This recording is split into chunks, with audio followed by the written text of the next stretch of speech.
Hello guys, episode की शुरुआत में हम लोग देखते हैं कि सोजून जिन एक दूसरे को किस कर रहे हैं। जिसके बाद उन दोनों की किसिंग खत्म होने के बाद वे दोनों एक दूसरे को गले लगा लेते हैं। और तभी हम लोग देखते हैं कि वहाँ पे जंगबुक उन दोनों को इस तरह देख लेता है। जिसके बाद सोयून और जिन एक कॉफी कैफ में पहुँचते हैं, जहाँ पे सोयून जिन को कहती है कि वह एक मूवी देखना चाहती है।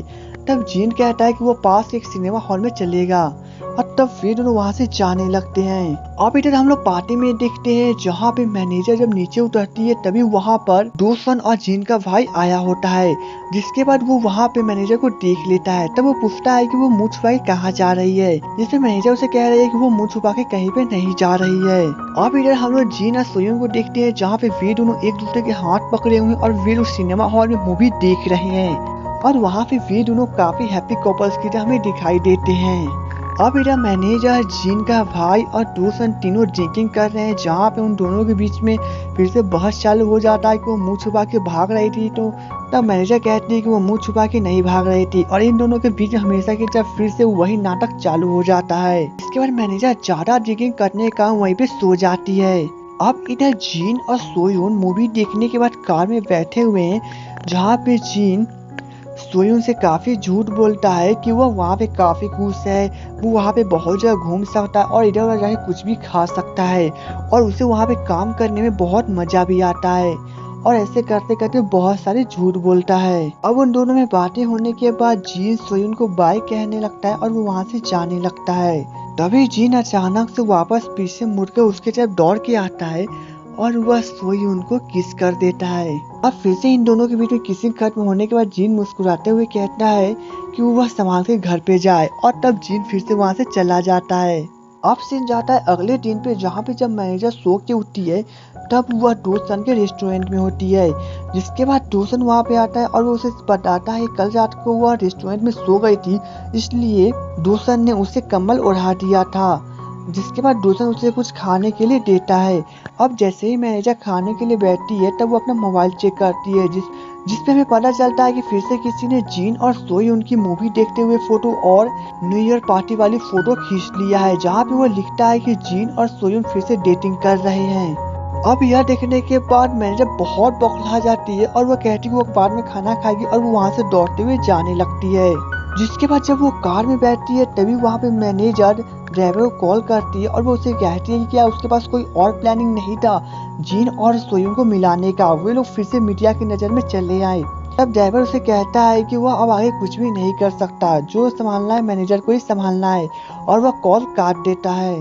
दूसरी तरफ जिन, जो कि अपने ऑफिस में अपना काम कर रहा है, तभी वहाँ की स्टाफ लोग जिन के बारे में ही बातें करने लगते हैं कि न्यूज में यही लड़का है। तभी मिनकी वहाँ पे आता है और वो उन सभी को चिल्ला के कहता है कि सभी लोग अपना अपना काम करें। जिसके बाद जिन को सोयून का कॉल आता है, इसलिए वो वहाँ से जाने लगता है। तब सोयून उसे कहती है कि फिर से न्यूज में हम ही दोनों का खबर चल रहा है, जिसपे जिन कहता है कि इससे उसे कोई फर्क नहीं पड़ता है, वो हमेशा की तरह खुश है और वह सोयून को भी खुश रहने के लिए कहता है। लेकिन फोन काटने के बाद जिन हमें काफी परेशान दिखता है। अब इधर जिन की मॉम, जो कि बाहर जब निकलती है तभी उसका पड़ोसी उससे सोयून और जिन की तस्वीरें दिखा के कहता है कि न्यूज पे यही चल रहा है। अब यह देखने के बाद जिन की मॉम जिन के भाई के पास जाती है और वो उसे कहती है कि यह देखो क्या कर रहा है। जिन का भाई कहता है कि वह बड़ा हो गया, उसे जो करना है उसे करने दो, आप क्यों पीछे पड़ रहे हो। दूसरी तरफ सोयून अपने डैड से मिलने के लिए पहुंची हुई है, जहाँ पे वो अपने डैड को कहती है कि आज का न्यूज आपने जरूर पढ़ा होगा। तब सोयून के डैड कहते हैं कि इसे सोयून को कोई परवाह नहीं करना चाहिए, क्योंकि मीडिया हमेशा अपना काम करती रहती है और सोयून को भी अपना काम करना चाहिए, ज्यादा वो उसके बारे में टेंशन ना ले। तब सोयून कहती है कि उससे कारण उसकी राजनीति पार्टी बिगड़ सकती है। तब सोयून के डैड कहते हैं कि इसके बारे में सोयून को टेंशन क्यों लेने की जरूरत है, वो संभाल सकते हैं इन सब मैटर को। अभी तक जिन का भाई जिन को कॉल करता है और वो कहता है कि आपने खाना खाया या फिर नहीं। तब जिन कहता है कि उसने अभी खाना नहीं खाया। जिसके बाद जिन का भाई कहता है कि जल्द से जल्द जाके खाना खा लेना चाहिए और उसे हमेशा खुश रहने के लिए भी कहता है। अब सीन होटल में जाता है, जहाँ पे एक लेडी अपनी बेटी के साथ वहाँ पे खड़ी है और वहाँ के स्टाफ से बातें कर रही है। तब वहाँ के स्टाफ उसे बताती है कि उसने बहुत खोजा लेकिन उसका डॉल कहीं पे नहीं मिला।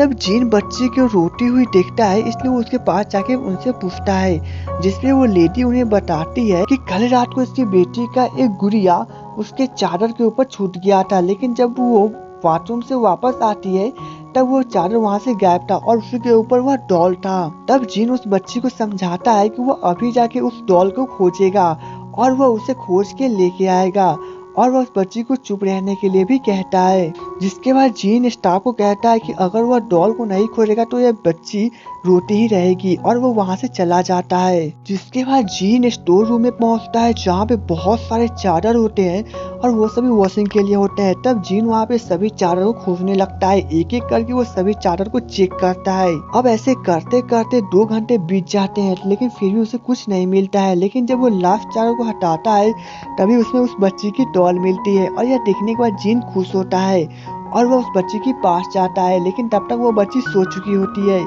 जिसके बाद उसकी मॉम अपनी बच्ची को उठाती है, तब वह बच्ची अपने डॉल को देखने के बाद बहुत खुश होती है। तब जीन उसे कहता है कि उसने अपना वादा पूरा किया। तब वह बच्ची जीन को बाय कहती है। तब जीन उसे बाय कह के चला जाता है। जीन जाके अपना काम करने लगता है, तभी वहाँ पे सोई उनकी मॉम आती है। जिसके बाद वह जीन के पास जाती है। तभी मिनकी उन्हें देख के हेलो कहता है और वह कहता है कि अगर वो यहाँ पे आने वाली थी उसे पहले इन्फॉर्म करना चाहिए था, वो कुछ इंतजाम करके रखता। तब सोयन की मॉम कहती है कि वह जीन से बात करना चाहती है। जिसके बाद हम लोग देखते हैं कि सोयन की मॉम और जीन साथ में बैठे हुए। तब सोयन की मॉम जीन को कहती है, जहाँ पे सोयन की मॉम जीन को कहती है कि जीन के कारण आज न्यूज में सोयन काफी बदनाम होती जा रही है और उसके कारण काफी प्रभाव भी पड़ रहा है। तब जीन कहता है कि दोनों मिलकर इस प्रॉब्लम से बाहर निकल जाएंगे। तब सोयन की मॉम कहती है कि तुम लोग किस प्रकार से बाहर निकलोगे। दिन पे दिन जीन पूरी तरह से गड्ढे में गिरती जा रही है और अभी तो मिस जैंग भी जीन के पीछे हाथ धो के पड़ जाएगी। तब सोयन को तुम किस प्रकार से बचाओगे और याद रहे कि मुझे दोबारा यहाँ पे नहीं आना पड़े। और वे वहाँ से चली जाती है। वही हम लोग सुंजी को देखते हैं जहाँ पे वह सोयन से मिलने के लिए पहुंची हुई है। तब वह उनसे कहती है कि जीन बहुत बुरी तरह से फंसते जा रहा है, वो न्यूज में हमेशा आ रहा है, वह एक आम लड़का है लेकिन वो पूरी तरह से फंस चुका है। तब सोयन उसे कहती है कि वो भी इसी के बारे में सोचती है लेकिन ज्यादा प्रॉब्लम नहीं है। तब सुंजी उनसे माफी मांगती है और वो उसे कहती है कि अगर वह कुछ दिन जीन से ना मिले तो वो काफी अच्छा होगा, शायद जीन को इन सभी से लड़ने की ताकत मिल सके। जिसके बाद सोयन सोच में पड़ जाती है। अब मेरा मैनेजर सोयन के पास आती है जहाँ पे वह कहती है कि न्यूज में जीन के बारे में काफी गलत अफवाहें चल रही है कि वह पहले बहुत सारी लड़कियों को डेट कर चुका है और वो हमेशा ही आगे रहना चाहता था और इसलिए उसने अभी सोयन की तरफ हाथ आगे बढ़ाया है ताकि वो डोंगवा कंपनी पे राज कर सके। अब मेरा सोयन तो पहले से परेशान थी लेकिन अब वो बहुत ज्यादा परेशान हो जाती है।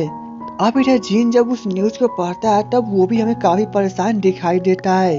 तभी सोयन उसे कॉल करती है और वो उसे कहती है कि वह ज्यादा फिक्र ना करे। जिसपे जीन उसे कहता है कि उसे इसके बारे में कोई टेंशन नहीं है, वो तो सिर्फ अपना यहाँ काम करने में लगा हुआ है।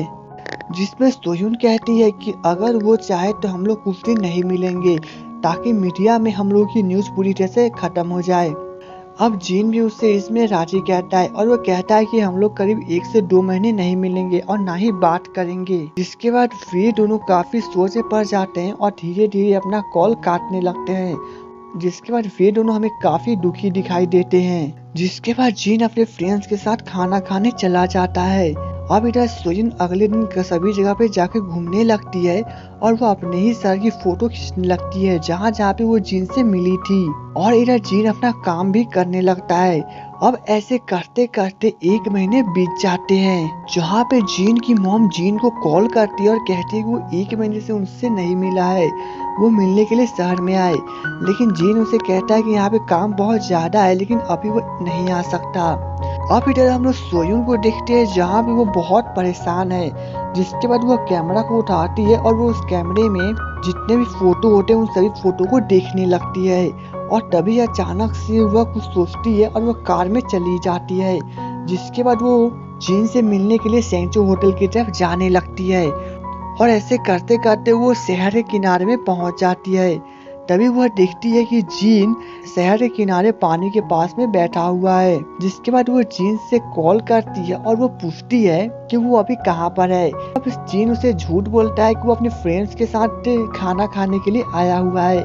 तब सोइन उसे पूछती है कि उसका फ्रेंड्स कहाँ पर है, जिसके बाद जीन को शक हो जाता है और जब वो पीछे मुड़ के देखता है तब वहाँ पे सोइन होती है और तब सोइन उसकी तरफ धीरे धीरे अपनी कदम बढ़ाने लगती है और वो उसकी तरफ चली ही जाती है। अब इधर जीन भी सोयुन की तरफ आगे बढ़ता है और दौड़ते हुए जाता है, जिसके बाद वे दोनों एक दूसरे को गले लगा लेते हैं, जिसके बाद यह एपिसोड खत्म हो जाता है। तो दोस्तों एपिसोड 9 की स्टोरी कंप्लीट हो चुकी है और एपिसोड 10 की स्टोरी को जानने के लिए और हमें सपोर्ट करने के लिए हमारे वीडियो को लाइक और चैनल को सब्सक्राइब करना ना भूले। तो चलिए दोस्तों मिलेंगे नेक्स्ट वीडियो में, तब तक के लिए goodbye and take care.